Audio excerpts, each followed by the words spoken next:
বাচ্চাদের মুখের স্বাস্থ্য রক্ষা করবেন কিভাবে, এটা খুবই গুরুত্বপূর্ণ বিষয়। কেননা হুর স্লোগান আছে oral health for healthy life, এবং ক্যাচ দেম ইয়াং, অর্থাৎ অল্প বয়সে তাদেরকে যদি অভ্যাসটা তৈরি করে দিতে পারেন তার ফল কিন্তু সুদূর প্রসারী।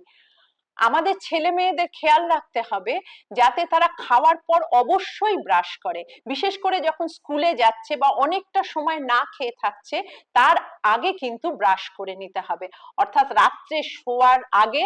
তাতে যদি শিশুরা ঘুমিয়ে পড়ে বাবা মা অবশ্যই তাকে তুলে ঘুমের মধ্যেই ব্রাশ করিয়ে মুখটা পরিষ্কার করিয়ে দেবেন।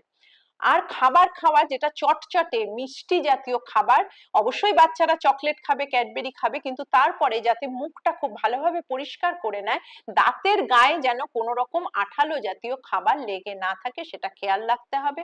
আর খাবারের মধ্যে ফাইব্রাস জাতীয় ফ্রুট অর্থাৎ পেয়ারা আপেল এইসব একটা অন্তত ডেইলি যাতে খায়, এর একটা এফেক্ট আছে, এ দাঁতকে মুখকে পরিষ্কার রাখে, চোয়ালের গ্রোথকে সাহায্য করে এবং বাচ্চার তাতে খুবই ভালো চোয়ালের গঠন হবে। এইগুলো অবশ্যই খেয়াল রাখবেন, তাহলে আপনার শিশুর দাঁতের রোগে ভুগতে হবে না।